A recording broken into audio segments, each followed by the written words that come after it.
Delhi sector 17 Rohini के अंदर माँ और बेटी का कत्ल क्यों हुआ, आज जानेंगे हम इस वीडियो के अंदर।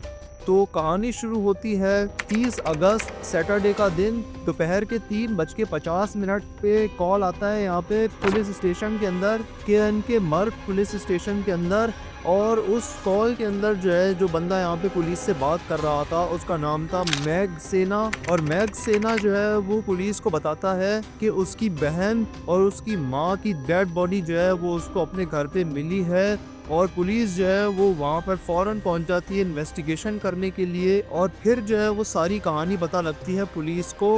और वो जो 2 डेड बॉडीज थी उनकी यहाँ पे जो आइडेंटिफिकेशन हुई है, प्रिया सेघल एज 34 और उसकी मदर कुसुम सिन्हा एज 63। और इनको जो यहाँ पे कॉल की गई थी मेघ सिन्हा की तरफ से की गई थी, जो यहाँ पे प्रिया का भाई था और कुसुम का बेटा था। और उसके साथ यहाँ पे उसका भाई मौजूद था जिसका नाम था हिमालय सिन्हा। और फिर पुलिस को जो है वो सारी कहानी बताते हैं ये दोनों भाई कि उनकी बहन की शादी जो है वो सन 2008 में हुई थी, यानी कि 17 साल पहले। और जो योगेश का जो फादर था ना, उसने यहाँ पे जो प्रिया का फादर था ना उसका मर्डर किया था यहाँ पे जहर देकर। और उसके बाद फिर 3 फ्लोर की बिल्डिंग के ऊपर जो है वो कब्जा कर लिया था। तो इस वजह से जो है वो 15 साल से इनकी बिल्कुल भी बातचीत नहीं थी, यानी कि योगेश के ससुराल वालों की योगेश से बिल्कुल भी बातचीत नहीं थी। मेरी भाभी है और मेरी भतीजी है सगी अपनी। ये एक बची थी, एक मेरा मायका एक था, इसने वो खत्म कर दिया मेरा मायका। कोरोना में मेरे भाई भाभी चले गए, एक भतीजी चली गई। एक भाभी थी, कहती थी उमेश की जगह मैं हूँ, मैं तुम्हारी भाई की जगह हूँ, कोई दुख सुख है खड़ी होती थी वो। ये बच्चे खड़े होते थे भाई बन के हमारे, ये 2 बच्चे हमारे भाई बन के खड़े होते थे। और इसके बाप ने इसके योगेश के बाप ने जहर दे के हमारे भाई को मारा। 3 मंजिल का मकान हड़प लिया सेक्टर 5 में। सेक्टर 5 में 3 मंजिल का मकान हड़पा हमारे भाई को जहर दे के इसने। बिहेवियर ना, अगर आप पूरी हिस्ट्री वैसे पुलिस वाले निकालेंगे तो मेरी बहन की शादी 17 साल पहले हुई थी इसके साथ। उसके बाद से लेके 15 साल तक हमने अपनी बहन से भी बात नहीं करी, क्योंकि उन्होंने ना हमारा घर भी कब्जा कर रखा था। हमारे पिताजी की भी जाती इनकी बहन की शादी की टाइम हो गई थी, तो हमारा इतना जोड़ नहीं था। लेकिन फिर 1 साल पहले 2024 के अंदर जो है वो यहाँ पे प्रिया और योगेश की जो है वो आपस में अनबन हो जाती है। और उसके बाद फिर प्रिया जो है वो यहाँ पे अपने मायके वापस आ जाती है कि मैं अब इस इंसान के साथ नहीं रहूँगी। तो उसके बाद फिर जो प्रिया की मदर थी और जो प्रिया के भाई थे दोनों, वो दोनों जो है वो प्रिया से ये कहते हैं कि अब तुम्हारे जो है वो बच्चे भी बड़े हो गए हैं। और वो दोनों जो है, जो प्रिया के भाई थे, वो दोनों जो है वो हस्बैंड वाइफ की आपस में सुलह करवा देते हैं। और इसी बहाने जो है वो यहाँ पे योगेश के साथ जो है वो उसके ससुराल वालों की भी सुलह हो जाती है और घर में आना जाना और बातचीत शुरू हो जाती है। तो इस तरीके से ये लोगों की आपस में सुलह हुई थी, वरना ये लोग एक दूसरे से बात भी नहीं करते थे। लेकिन अभी पिछले साल की बात है, इनका फिर बहन का और हस्बैंड का झगड़ा हुआ जीजे का मेरे। तो हमारे घर 4 महीने रह के भी गई, किसके साथ नहीं रहूँगी, इसके साथ नहीं रहेंगे। लेकिन ये बार बार ना आके माफिया मांगता रहा, अब नहीं होगा, अब नहीं होगा, अब नहीं होगा। और बच्चे बड़े बड़े हो रहे थे, छोटे छोटे भी हैं। तो हमें लगा कि यार बच्चों का भविष्य चलो सुलझा के एक निपटा देते हैं, ख़त्म करते हैं इस चीज़ को।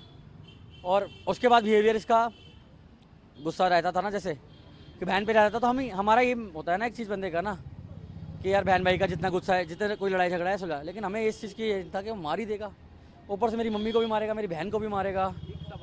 कि 28 अगस्त को जो है वो यहाँ पे योगेश, जो प्रिया का हस्बैंड था, उसके एक बच्चे का जो है वो बर्थडे था।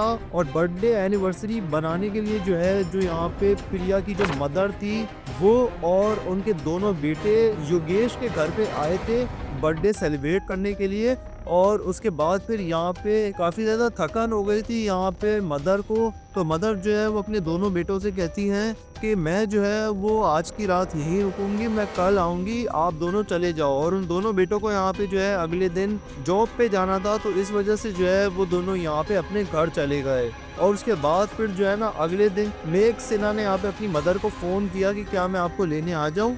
तो मदर यहाँ पे जो है वो मेघ सिन्हा को कहती है कि प्रिया और योगेश के बीच जो है वो थोड़ी अनबन हो गई है, मैं आज जो है वो मामला सुलझा के जो है वो फिर कल आऊँगी घर। तो मेघ सेना कहता है कि ठीक है। मैं आपको कल लेने आ जाऊंगा। और उसके बाद फिर जब मेघ सेना यहाँ पे कॉल करता है यहाँ पे 30 अगस्त को सैटरडे वाले दिन अपनी मदर को, तो मदर कॉल नहीं उठाती। फिर वो फ़ोन करता है प्रिया को, तो प्रिया भी कॉल नहीं उठाती।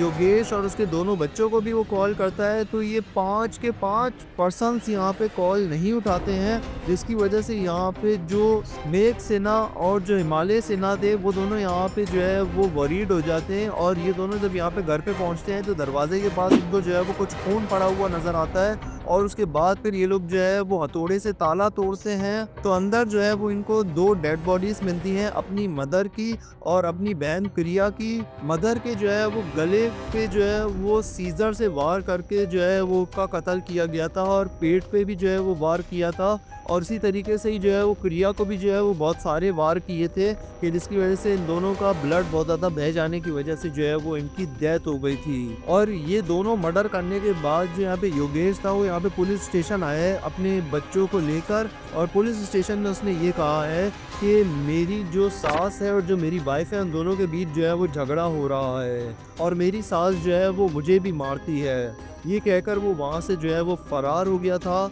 और अब योगेश को जो है वो पुलिस ने अरेस्ट कर लिया है। और प्रिया के भाइयों का ये भी कहना है कि 2 लेडीज़ को अकेले मारना ये योगेश के अकेले का काम नहीं है, और वो भी सीजर से मारना।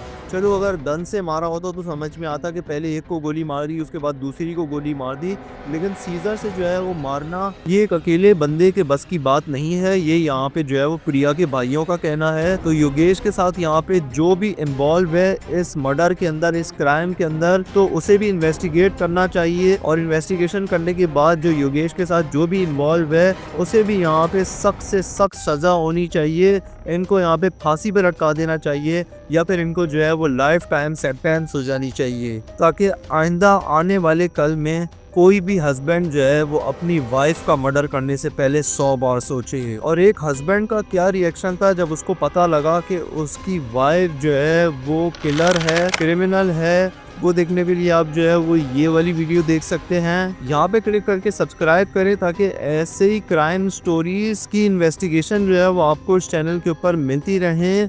मैं मिलूंगा अपनी अगली वीडियो में, तब तक के लिए गुड बाय।